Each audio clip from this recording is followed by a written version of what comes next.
بيبدأ الفيلم مع بنت اسمها نورة وهي بتتسلق على الجبل، واخيرا بتوصل لابوها بعد ما كانت هتقع اكتر من مرة. بيقعدوا على قمة الجبل وبيتفرجوا حواليهم على الطبيعة، وقدامهم الناحية التانية جبال اسمها جبال الغول، وابوها بيفكرها بقصة غيلان الجبل وبيقول لها لو دققت كتير على الجبال دي هتشوفوهم كويس. ولكن نورة بتقوله خلاص ما تكملش في القصص دي لانها قصص خرافية، وخصوصا قصة غيلان الجبل. فابوها بيحكي لها عن قصص اساطير زمان، وان في مجموعة من الغيلان كانت بتحتفل ولكن مش واخدين بالهم ان الوقت والنهار طلع عليهم، ونقطة ضعفهم هي الشمس اللي لما بتيجي عليهم بيكونوا عبارة عن تماثيل صخرية وموجودة في الجبل. وبيقول لنورة لو بصيت على الجبل بقلبك قبل عينك هتقدري تشوفوهم كويس. ولما بتعمل بكلام ابوها وبتبص على الجبل بتتفاجئ فعلا ان في وجوه غيلان على قمة من الجبل، عشان كده اتسمى جبال الغول. وبعد 20 سنة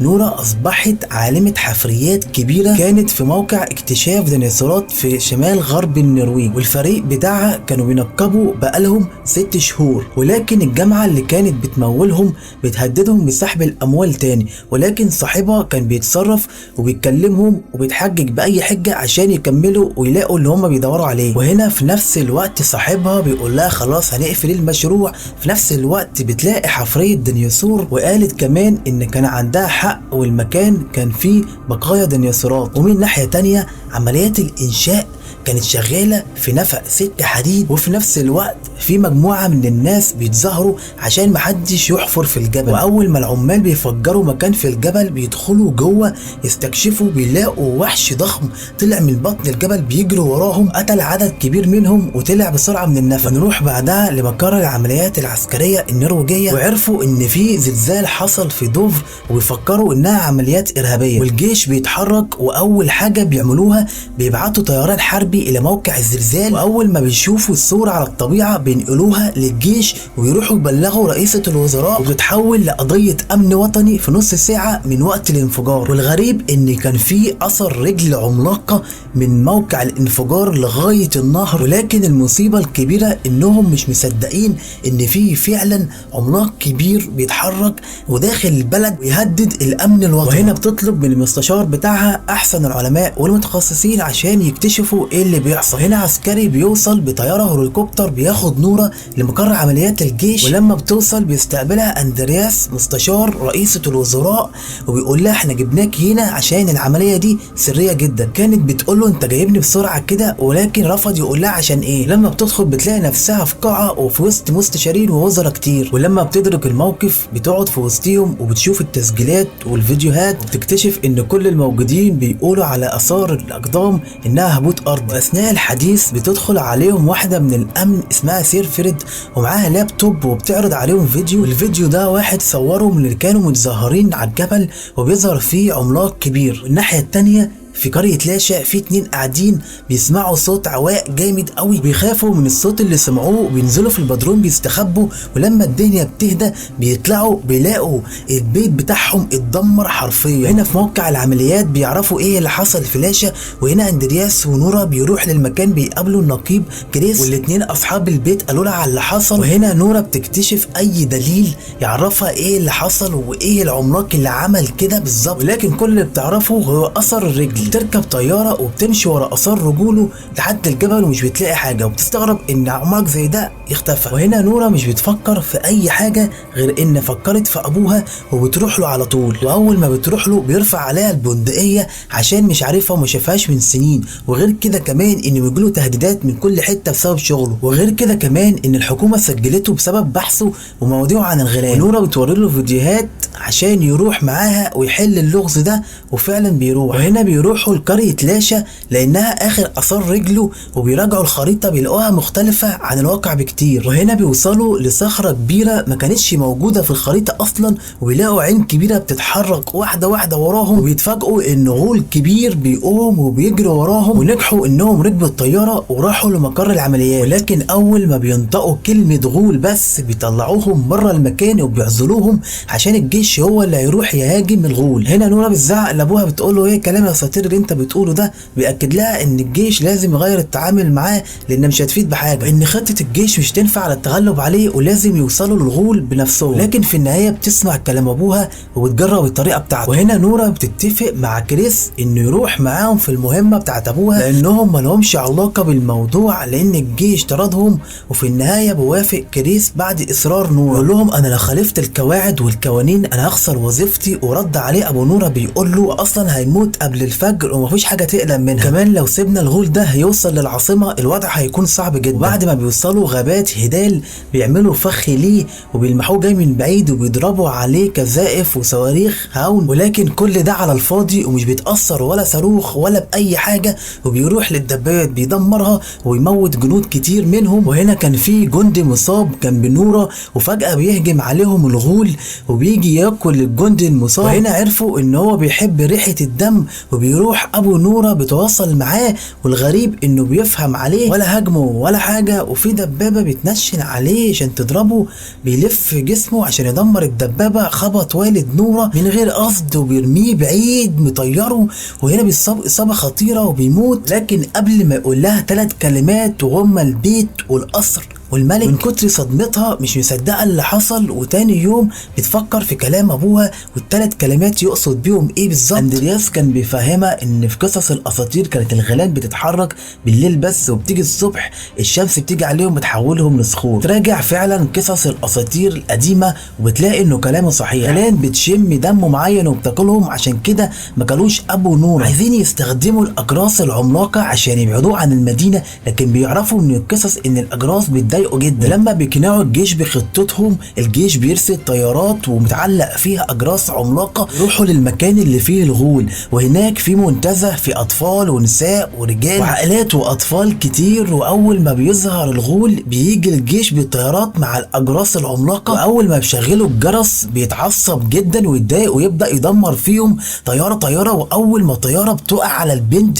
بيلحق الطياره بايده وبيمسكها على اخر لحظه بينقذ الطفل الصغير. ونورا اول ما بتشوفه بتعرف ان ابوها عنده حق في كل حاجه، بيعرفوا ان الغيلان كائنات بتفهم ومش بتهاجم اي حد وخلاص. بعد فشل مهمتهم الغول بيرجع تاني الجبل وبيختفي. في مقر عمليات الجيش نورا بتحاول تقنع رئيسة الوزراء انهم ياخدوا فرصه تانيه ويحاربوا الغول، ولكن الرئيسه بتقول لها ابعدي انت عن كل حاجه وخلي كل حاجه علينا احنا. والغريب انها كانت جايبه نورا عشان تقوم بالمهمه دي. كان الخسائر اللي عماله تزيد ومفيش خطه نافعه مع الغول بتجبرها انها تفكر في حاجه تانية. وبعد ما نورا بتمشي رئيسة الوزراء بتجتمع مع وزير الدفاع ورؤساء التانيين ويفكروا انهم يخلوا المدينه ويعلنوا حاله الطوارئ عشان يرموا قنبله نوويه لان مفيش حل تاني غير كده. اندرياس كان قاعد معاهم وبيقول رايه ان مش هينفع نعمل حاجه زي كده لان هتكون مشكله كبيره، ولكن كلامه مش بيعجب رئيسة الوزراء وبتطرده من المكان وبيقدم استقالته وبيسيبها ويمشي. بعد ما بيسيب لها الكارت الذكي بتاع الدخول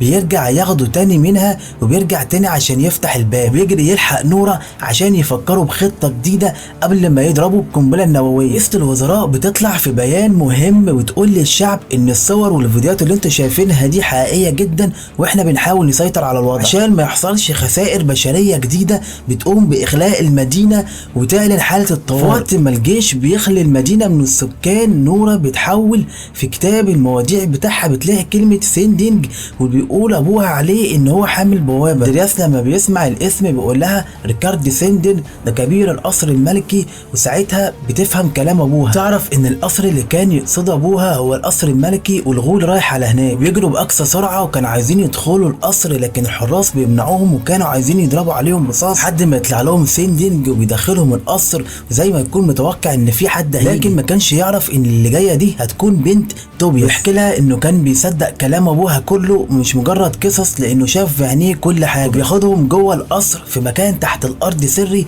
ويقول لهم ان الناس اللي جت هنا تتعدى الاصابع الايد والمكان ده محدش يعرفه غيرهم ولا حد يقدر يتكلم عليه. نورا بتتفاجئ هي واندرياس ان المكان ده بيوصل لساحه الغيلان. الناس زمان كانوا مفكرين ان علامه الحظ ان يبنوا قصر فوق قصر وبيت ملكي تاني، عشان كده بنوا بيت ملكي فوق بيت قصر الغيلان. وهنا نورا بتصدم من اللي شافته، والمكان ده تم اكتشافه في القرن العشرين، واللي اكتشف الكلام ده هو توبياس ابو نورا، واتهموه بالجنان وحبسوه في مستشفى امراض العقليه لانه كان هينشر السر وهيثبت للناس انه كلامه صح. هندرنج بيقول لهم ان في القرون الوسطى كان في واحد اسمه اولاف كان بيقتل اي حاجه غريبه مش متماشيه في الوقت ده، انه مثلا كان بيشوفهم وحوش وما ينفعش يعيشوا معاه على نفس الارض، عشان كده عملوا لهم فخ وخلاهم يتعرضوا لاشعه الشمس وماتوا. سابوا واحد بس يستخدموه طعم لباقي عيله الغيلان، وفي الاخر حبسوه في الكهف وخلوه يموت. وهنا نورا بتستخدم كشاف فيه اشعه تحت الحمراء، بتلاحظ ان العظم بتاع الغول بيسيح. جات لهم فكره انهم ياخدوا جمجمه من الغيلان الميته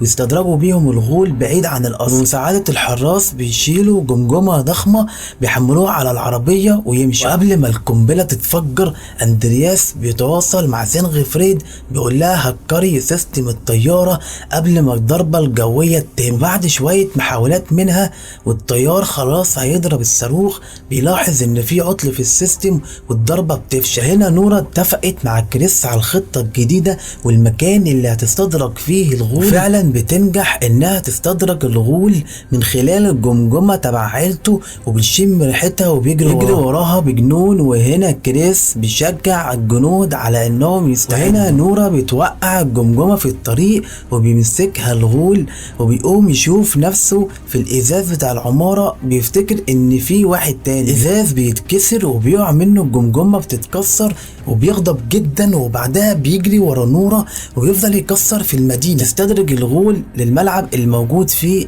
كريس والجنود. وهنا الجيش بيحاول يعيد السيطره على الطياره، وهنا واحد منهم بيعرف ان سانفريد هي تاخد منها اللابتوب ويلغي كل اللي عملته، وبيدي اوامر للطيار انه يضرب. وهنا الغول بيوصل الملعب وبيقدر يمسك العربيه بتاعت نورا وبيطبقها بقبضه واحده من ايده. كون نورا واندرياس بره العربيه، بيجي الغول يدوس عليهم برجله، بيجي الجيش يضرب عليه صواريخ، فبيجري نورا واندرياس من تحت رجله. نفس اللحظه بيحوطوه بكشافات عملاقه وبيشغلوها، ودي بتكون جزء من خطه نورا. واول ما بياخدوا الاشاره بيسلطوا الضوء على العملاق، وهنا الخطه بتنجح والغول بيتجمد مكانه. اثناء تنفيذ الضربه الطيار بياخد الاذن من الجيش عشان في ناس وجنود حواليه، وفي مسؤول فيهم اخد اللابتوب عشان يدي الطيار التنفيذ. وهنا اتصرفت بسرعه سانفريد ضربته في وشه ولغت العمليه. وهنا الغول بيتألم من شده الضوء عليه، ونورا بتجري على كابلات الكهرباء